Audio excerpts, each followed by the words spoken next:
Kisumu Town, back to you in studio. Kevin Ogutu there reporting that all is clear in Kisumu, and specifically that roundabout on Kondele, but we will continue monitoring that. Now, non-local teachers from Mandera County have narrated harrowing tales of what has become of their lives in the region they serve. The teachers told members of the National Assembly Committee on Education that working in Mandera was a disturbing experience for most of them, and that it involved serious hardships, and they are not the only ones. A good number of teachers from the northeastern Kenya have raised similar concerns. And however, the leader of majority and Garissa Township Member of Parliament, Aden Duale, says the allegations and complaints are far-fetched. Let's revisit one of the stories that has been done on Wajir County and then talk to the leader of majority, who's also the Member of Parliament for Garissa Township.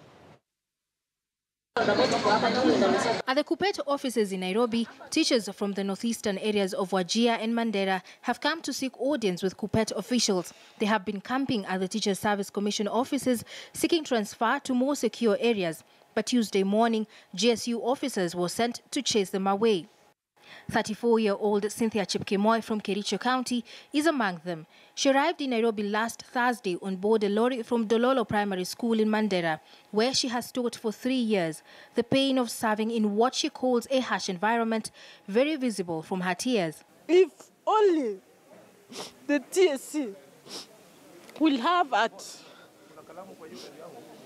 I am asking them to transfer me to a secure county. I will work. I know I will work to my best. Theirs is a dilemma of non-local teachers in northeastern Kenya amid Al-Shabaab threat. Close to a week ago, non-local teachers were killed at Karsa Primary School in Wajir County, an incident that drove many teachers into a panic. There in Mandera, we suffered a lot. You are called the area that is Kurale. Even the peoples themselves mock you. Interior and Coordination Cabinet Secretary Dr. Fred Matiang'i Tuesday met with top security chiefs in northeastern Kenya, where it emerged that authorities are pursuing 7 militiamen believed to have played a role in the school attack. Na tumekubaliana sisi wote na viongozi wenu hapa kwamba tutaweka mipango mara moja ya kuhakikisha kwamba wale walimu ambao wametumwa hapa kufundisha watakaa hapa na wataishi hapa kwa amani. Na ni jukumu letu sisi wote. According to the teachers, some of their colleagues from Wajir have been transferred, while the rest have been left in the cold. KUPPET has vowed to join the teachers in their demands. I want to tell the leaders of Northeastern, being led by this man, the leader of majority called Duale, that we will not allow you to intimidate Teacher Service Commission. What Teacher Service Commission did of transferring some teachers is right. Paka mutpatia walimu bunduki, ndio watarudi huko. Our leaders, please come out to help us to fight this particular war, because all of the northeastern teachers are the candidates of tomorrow's Chiromo mortuary. The region already suffers a severe shortage of teachers and other crucial professionals such as medical doctors. For now, the teachers have been given a place to spend the night at the NAT offices and are set to be addressed by NAT Secretary General and nominated MP Wilson Sosion Wednesday morning. Caroline B., KTN News. Well, that story by our reporter Caroline B. on the insecurity situation in the northeastern counties, that is Garissa, Mandera, and as well as Wajir, brings us to the conversation now with the National Assembly Majority Leader and Garissa Township Member of Parliament, Aden Duale, who's now joining us live from Parliament, actually his office at the National Assembly. A very good afternoon to you, sir. Thank you very much for joining us here on KTN News Desk. I just want to begin with your thoughts on your own assessment of the security situation in the northeastern counties. Thank you for having me on this program. And on the onset, I want to say that since the Garissa University attack in 2015, that happened in my constituency, where over 145 innocent, promising students' life was lost. Northeastern has, in a big substantial measure, been very, very peaceful. The men and the women, the number of security forces deployed, both in all sectors, including the intelligence, the community working with the security agents, has greatly improved and reduced the number of terror attacks in northeastern province. And our KDF serving under AMISOM have done a very, very commendable job on the other side of the border. Coming to the issue of teachers, on the onset, I want to say it is not fair to refer to Kenyans, teachers, with a term like local and non-locals. There are no locals and there are no non-locals in Northeastern Province. The people who live in Northeastern Province, who work, who do business, are all Kenyans representing the diversity of our nation. So those who want to divide us as locals and non-locals, I think, are the ones who are creating the problem. Number two, yes, and I want to send my condolences and heartfelt condolences to those teachers who lost their lives. But today, and I want to challenge KTN, if you go to the most remote parts in northern Kenya, in Garissa, Wajir, and Mandera, and even across the border, you will find Kenyans of other communities doing business, doing construction works, working for government, either as doctors or health workers, or working in various. So it's not only teachers from other communities who work in Northeastern Province. If you go to Lugo, if you go to the towns near the border, which are more susceptible to the threat of Al-Shabaab, there are Kenyans who are of not Somali origin or who don't come from that community, who work and who do business.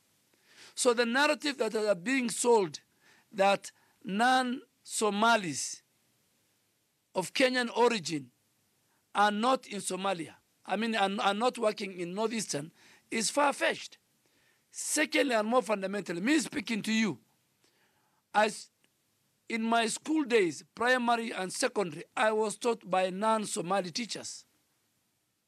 All the Somali key leaders in this country, 99% of their teachers in northern Kenyan schools, talk of Minister Aden, talk of myself, talk of former chair IBC, name them. We were taught by other Kenyans. So the narrative that is happening in northern Kenya is that it's only teachers who are being targeted. Number two, and more fundamentally, and this is why I'm coming to, the Somali community has lived with other Kenyans every part of this country. They are in every village. They are very enterprising. How come since independence we have never heard of the negative connotation which is being given to this community by the teachers? And I want to ask the teachers, yes, your colleagues' lives were lost. We condone with you. As a country together, we want to fight terrorism. We want to fight Al-Shabaab. That's why we lost men and women in El Ade and in many, many other places. But we are telling them, even if you want to get transfer, do not use an excuse, to talk things about a community that has lived with other Kenyans. Why now? The Somali community is known for being a community that respects the rights of other communities, and that is enshrined in our religion. So when I saw the teachers talking about, we have been mistreated, teachers who serve in Northeastern, like other parts of the pastoral community, earn hardship allowance. Most of the teachers who work in my constituency, Garissa Township, both in the rural and the urban, they are over 90% of the teacher population. They can speak. You can go to Garissa and ask the teachers in my constituency whether they are mistreated. So we don't want to use this scenario, to talk about negative ethnicity. The president and the former prime minister shook hands to unite the country. So we are telling TSC, in principle, that if the problem of teachers is becoming a hot potato, we, the leadership of Northeastern, want to sit with the Ministry of Education and the Teacher Service Commission and see how we can create affirmative, long-lasting solution in solving the problem of teachers in Northeastern. And we have told TSC, do not employ teachers, because you employ teachers today, tomorrow at the brink of one insecurity incident, they want to leave. Northeastern is more peaceful than even the county of Tana River and Lamu. The biggest threat of Al-Shabaab today is from Boni Forest. So then are you removed from Lamu? Are you then saying that teachers are being dishonest about the security situation in Northeastern?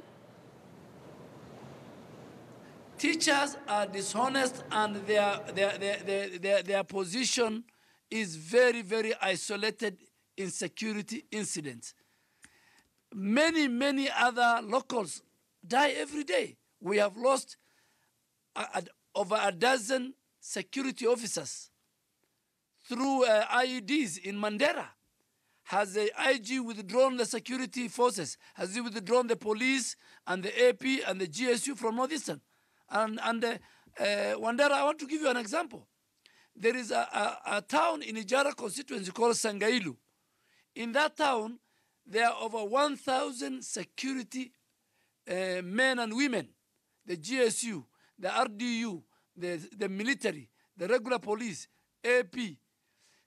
And you'll find Kenyans of non-Somali origin doing business, selling miraa, have shops, doing construction work. And teachers are saying we are unsafe in that town. So there's a contradiction here. How come other Kenyans of non-Somali origin are working in Northeastern province? They are not complaining. When we lost over 100 plus KDF soldiers in El Ade, we did not withdraw KDF from Somalia. We have a mission. KDF has a mission in Somalia to make sure that for Kenya to be safe, they must stabilize Somalia. So what I want to advise the teachers is that, yes, you have a genuine concern. In once in a while, when the Al-Shabaab cross to Kenya, they want to sell the narrative and create a division between the Christians and the Muslims in our country. They want to divide us along religious and ethnic and regional lines. When they cross to Kenya, they want to kill the Christians. When they go to Somalia, in Mogadishu, they kill 700 people in one day in a car bomb in Mogadishu, all of them Somalis. So they want to use the narrative. They wanted to close Garissa University when they killed 145 of our students. We said the pen is mightier than the gun, and all of us together, as a country, all right, the community, we must work together to make sure that we all face the threat of terror and fight Shabaab united. Well, and teachers, I really want to ask teachers that the children of Northeastern, the children of Northeastern have a right under the Constitution to education, access to education.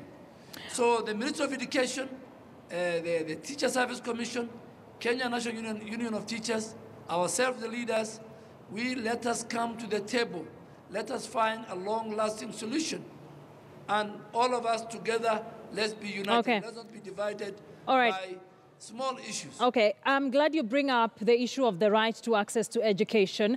Our reporters in Northeastern recently did stories of schools that have been closed. Students or pupils are not learning because of the situation. Teachers are not in schools, and teachers are accusing you of intimidating the TSC. You're telling us that you do not want the TSC to employ teachers to Northeastern over the reasons the teachers have given. What is the way forward, and are you intimidating the TSC as the teachers are alleging? I am not intimidating. I'm telling TSC that we are coming up with a solution. We might tell them to recruit for us UT and train teachers. We might ask TSC to recall all the Somali teachers who retired.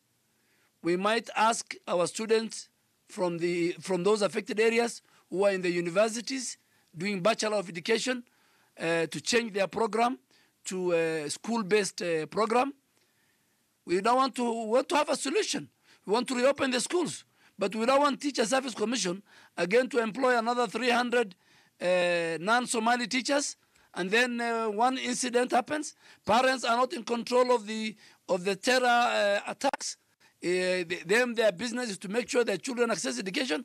So we're telling TSC, if you employ teachers, you employ teachers. We as the community leaders, we will bring you solutions that will help us open the schools. But employing teachers from the non-Somali communities, and tomorrow they are back in Nairobi asking, I mean, that is in circle. All right. We are not asking TSC. TSC, one of the constitutional mandate of Teacher Service Commission is to make sure they provide teachers to each and every learning institution in Kenya. Yes. They can't run away from that. But in a day and age when these pupils are expected to compete with the pupils from other parts of the country, and you say that you will be asking for untrained teachers, retired teachers, asking students who are taking bachelors in education to change it to school-based, don't you think you're giving students in these counties a raw deal, considering they're competing with others with better resources and better teachers at their disposal?